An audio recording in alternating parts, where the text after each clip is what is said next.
You are listening to the podcast for learning the language of A Course in Miracles so you can understand the meaning, embody the message, and live the teachings as a way of life.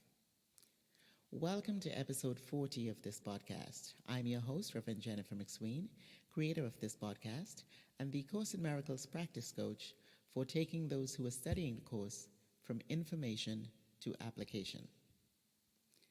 On this week's episode, I'm going to talk about one of the most important statements in A Course in Miracles, which is, there is no order of difficulty in miracles.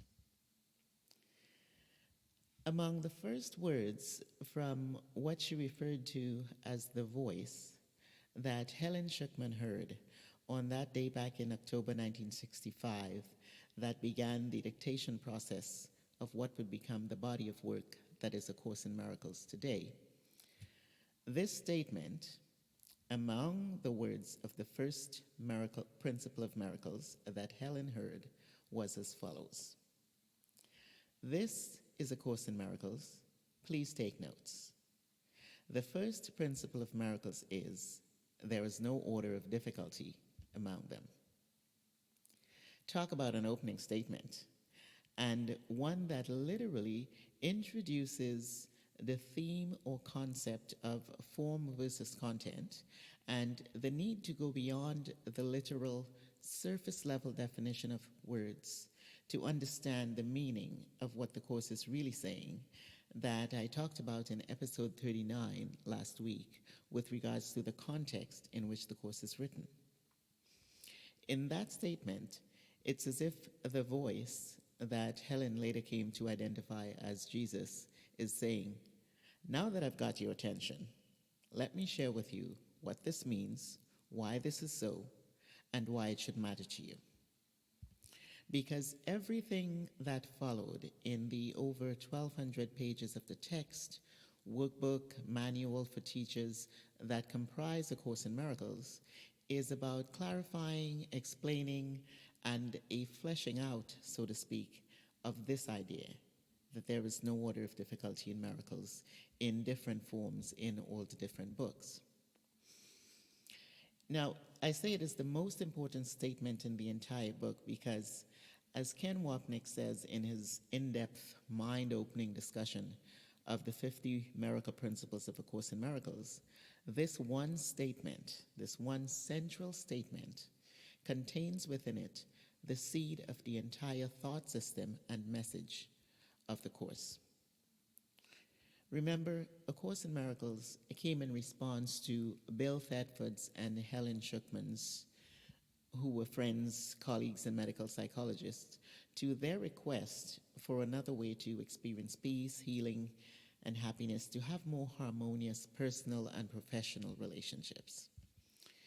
What the Course brings is a correction to the misperception of what is the true cause of all the lack of peace, conflict, sickness, and pain that Bill and Helen were experiencing and that we all experience in the world.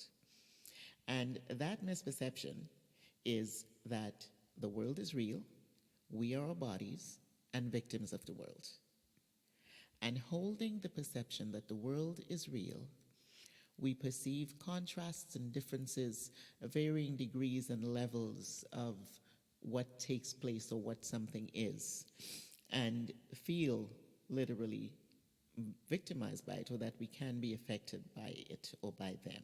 We see certain things as being bigger or smaller, and some things as harder to do and others are easier. Some things are considered to be worse and therefore less desirable, and others better, and et cetera, et cetera. You get the picture. There is no sameness. Everything is different and is either to a different degree, a different size, different intensity, that sort of thing. All of this is reflecting the underlying misperception of the reality of the form in which something appears, and therefore implies there is an order of difficulty to it in some way.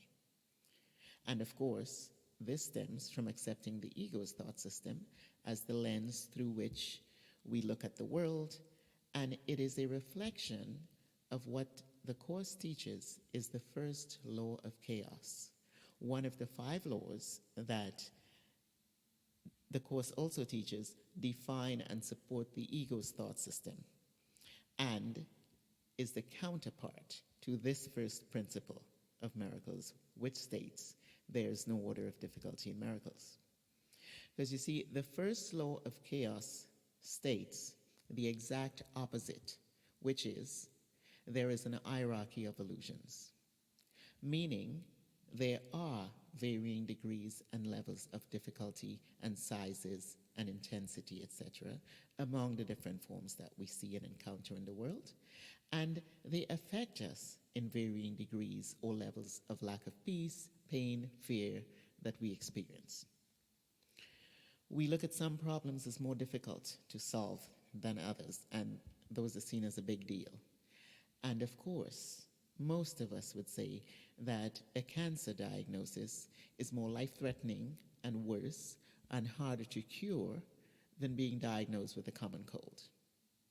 So of course, from the ego perspective that defines the world, experiencing peace or healing, what we would see as a miracle, is seen as the result of solving the problem or curing the illness, making it disappear or go away, or changing something on the level of form of the circumstance or situation that's in our life that we attribute to be the cause of our dis-ease. So in other words, from the perspective of the ego, the miracle is the change in circumstances or conditions, which means there is an order of difficulty in miracles, because in form, some things are more difficult to solve than others, or more difficult to do than others. From the perspective of the Course, though, the world is an illusion, and there is no hierarchy among illusions, simply because what is illusory is not real.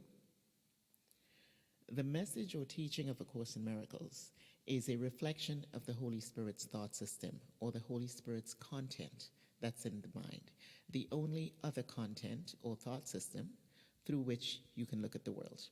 And this thought system will show you the illusory nature of the world when you entertain this thought system. And as a result, simply of choosing another thought system or another set of lens through which you look at the world, you'll be able to understand, or it will help you to understand, the true source of miracles and why, as the Course teaches, there is no order of difficulty among them. The Holy Spirit's thought system rests on the premise that mind is all there is, and everything happens in the mind.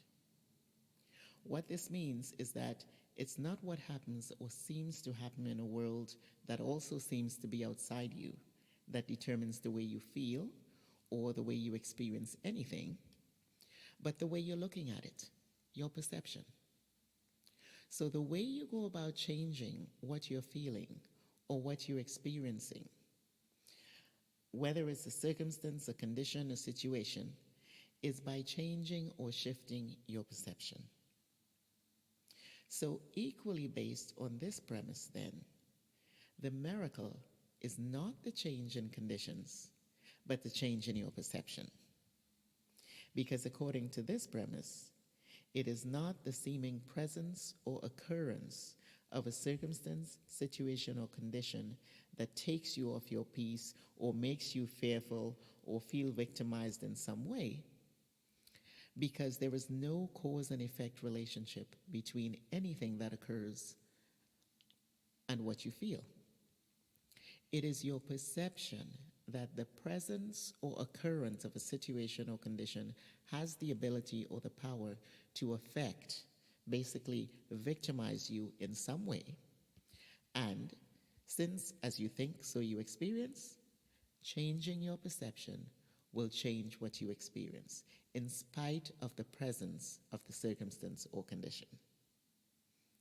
So a miracle then is the change in your perception of yourself, where you no longer see yourself as capable of being a victim of illusions or victimized by any illusory form. And this means, really, there is, there is no order of difficulty in miracles or in problem solving. Because regardless of the presence or absence of anything, or what is or isn't taking place, what you're addressing is not the specifics of the situation or thing. Your focus and what you're addressing is on what is taking place in your mind, which content you're choosing. And there is no order of difficulty in doing that. It will be no more difficult to experience peace, safety, or healing whether you have a common cold or are given a more seemingly serious diagnosis. You will not make a big deal out of any apparent problem, regardless of the size, because regardless of the form or the situation, circumstance, or condition, all you need do is change your perception from looking at it through the thought system of ego to that of the Holy Spirit, and you will see and experience it differently. That's the miracle. This is the central message the Course aims to teach, and the meaning of that blockbuster opening statement in the first principle that boldly declares there is no order of difficulty in miracles. So that's it for this week. Thank you for listening to this week's episode of Understanding the Language of A Course in Miracles podcast. If you enjoyed this episode or found it helpful, please leave me a review on iTunes so that others can hear about it, enjoy it, and find it helpful also. And if you have not yet done so, do subscribe so that you don't miss another episode. Have a great week, and see you on the podcast next Wednesday.